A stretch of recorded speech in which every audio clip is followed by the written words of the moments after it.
Now I've got to peel all the tape. Everybody's got tape. So the tape, that keeps the wood looking nice, so it's not all charred up. But I've got to remove tape from both sides of all these parts. So if there's 27 parts, there is, oh my god, that would be 54 sides to peel. Okay, I'm gonna peel the tape. Stop doing math. Now peeling the tape, there's definitely a way to like peel things that make it easier, and I'm going to show you what I mean by that. Like for instance, you're going to learn when you're peeling, sometimes the tape will just hit an area and rip. Like this is one of those areas. So I'm going to peel from here. I'm going to flip it and do both sides at once so I don't forget a side. Sometimes I'm done, I'm like, I'm done, and the other side is not peeled, and I'm like, oh, duh. It's a three-dimensional object. It's as flat as it feels. So you learn kind of like from trial and error, because it rips, like you just heard it rip, where to peel from. It's sort of a downward flow to it. So I'll do both the handle and the front of the gun at the same time. Like that, see what I mean? So even peeling the tape has techniques that are to be learned. So look at all that. I'm going to peel from the, so it's kind of like the highest little peak here, and then everybody flows from there. So once I get this back, I have a better angle at getting these two long parts. There, like that. And it's fun to make sound effects while you do it. So you have to come up with like the sounds that you feel like it should be making but isn't. So you like, and it gets there, and of course it stops, and it goes. There you go, like that. So there it is. It's very good, right? And you kind of, so all these pieces, I've made so many prototypes that I've learned my parts really well. So if you take this apart and put it together, take it apart and put it together, that's supposedly the fun of it all, is learning the engineering and the mechanics. There's a lot of mechanical advantage you can teach with a tool like this. The rubber bands supply all the power that's required. It's pretty simple to look at it and play with it as a gadget and figure out how it works, and it's exciting. It's a real trigger mechanism, which is pretty interesting in itself. And so I'm going to show you something. See how this like gem toy, the gem toy has like a sticker on it, and so does the Q-tip crossbow. So when I peel this, there's all these little islands that the sticker leaves behind. So letters cause this sort of like these islands to be created, and you got to get that sticker stuff off of there. And I figured out this really easy way. Pretty excited about it. So I'll show you. Let's see, this one will be good. I'm going to use this part. So I'm going to peel this first. So I'm going to use this part that I call the razor blade because its shape reminds me of an old-fashioned razor blade. So I'm going to take this part, peel its tape off. Then I'm going to use it like a razor blade. So if you go flat, it's a little bit hard on this, on the shaft here, but if you go flat, you can use the edge of the razor blade to take the gem toy sticker off in one swipe. Just one swipe, and it all comes off because the sticker is slightly raised above the surface. So just running that across like that, and then you have to clean the edge of the razor blade. Careful, this stuff can be sharp. The laser cut wood is kind of sharp on the edge, so don't kill yourself on my toy here. Alright, so, and here we go. And I'm going to do that across these letters too to get the O's and the shapes cleaned out. And I use a paintbrush a lot of times. I use a paintbrush or an old used toothbrush to clean out any tape that gets left behind in there. So you want to clean it all out really well. You can use, there. It's pretty good. So that's one way to clean the tape that has like, because the little teeny islands can make you nuts if you're trying to get rid of those. So I would use a toothbrush to scrub it if you're having trouble. But just use the flat, straight edge of any of your other parts, or even just a piece of wood, or you can make yourself a tool that has a straight edge that you just use for that. So that's another really handy tape removal technique that's important to know about. So here we have this thing I call the Space Invader. It's easier to start up here than, so I can get all those little legs on the down, going down. So there's a lot to know about all of this process, that it's very involved. And I spend more time removing tape than anything else, and that's something I didn't really realize, that my fingertips would be sore from removing tape, because I get really enthusiastic. I get into prototyping, and prototyping is rapid.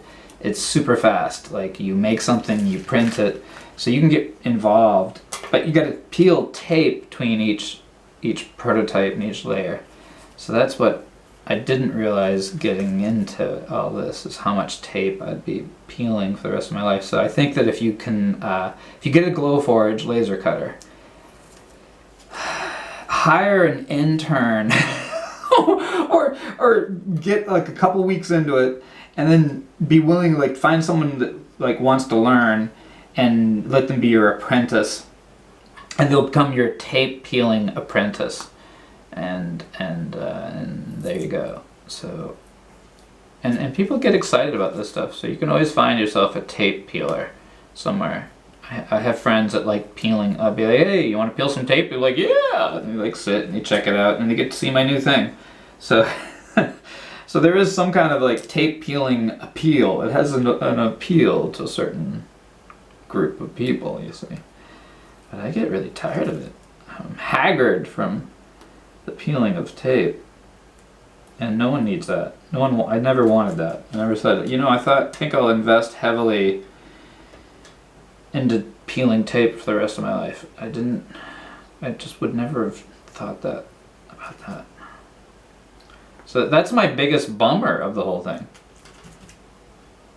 So it's not that bad. Otherwise, it's the most incredible tool for inventing things and prototyping, and making things, making product, making gifts, inventing stuff, quickly getting like a proof of concept. So like, for instance, the trigger. The trigger required so many different things. Like, I knew what a basic trigger setup is like, but boy oh boy, there was so much about like which one's higher or lower than the other. So there's like there's the trigger, and then there's the pin, and they're basically two seesaws. They're just like seesaws, and the trigger bumps the seesaw of the pin, and the pin goes up and down like a seesaw. It's very, very simple, but it was just getting the lengths and the distance and which one was higher or lower. So I had to have like the trigger hitting the pin from below and lifting it upright. So the entire design took hundreds and hundreds of different parts to get it down to something that worked right. So I used about two entire sheets of Glowforge proof grade medium maple plywood, just getting this design to where it is. I kept making different versions of it over and over and over. So getting to be able to prototype fast is definitely the part of this, is that in just a few days I had worked out my idea all the way to something that I think is a fun toy, that it's finished, that all you gotta do is print the parts and get all the tape off of them, and then we put it together, and it's a blast. It's a lot of fun being able to take something like a Q-tip and turn it into a fun little projectile that you can shoot around, and it's fun. And I guess all I can suggest is that there's some kind of parental supervision if you're going to give this to the wee ones, because it shoots stuff.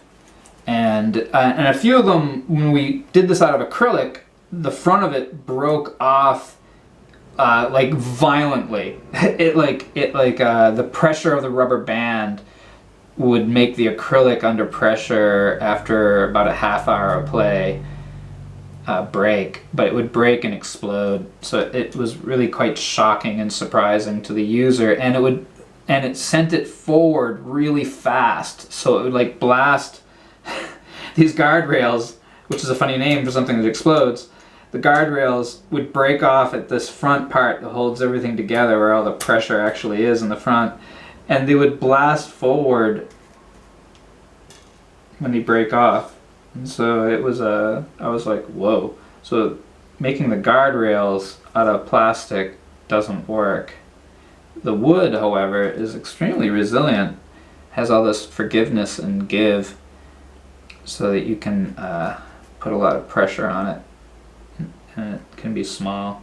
So I thought if I was going to do this in acrylic, because it's beautiful in acrylic, it's just that this would have to be fattened up in the design. So that's what's fun, is you can take this design, and once you have it in Inkscape, you can save it as a new name and adjust it. You don't lose the original file. You can just change it to what you would want it to be. So there it is. There's all my pieces without tape, and I can organize those out on the table now, like by magic. Watch this. Watch this. Here we go. There's only a few pieces that we have to glue together. First of all, we're going to start here with the crossbow itself, this part, and then there's this little box that needs to be built up on top. So I'm going to show you just real quick. See, this little railing goes here. This next little railing goes here. So I want you to pay attention to these railings have a bump. See how the front of this railing has a bump here and it's flat on this side? The bump goes towards this V. So there's a cutaway here, this V shape. And you would put this goes down here. So these will glue in place. You can use Elmer's white glue, or you can use super glue, whatever it is you have around. I've got the Elmer's today. So I'm just going to put some glue on here. So right now we're gluing this top hole, and then down here this inside angle on both sides. So I'm going to glue both here and here. And I'm going to clean it up with a paper towel when I'm done, because it's going to be all blobby. So these railings now go on the crossbow, bump towards this V area up here. So I'm going to get those in that first hole. This one in this first hole, like that.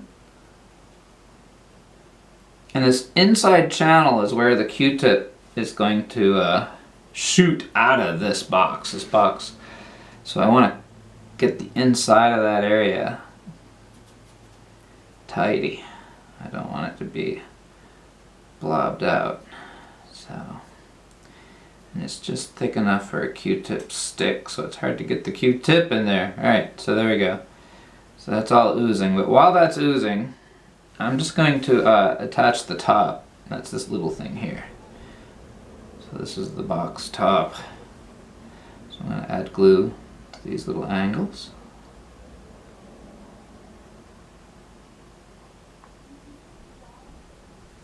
There's that. And this box top will rest right in there.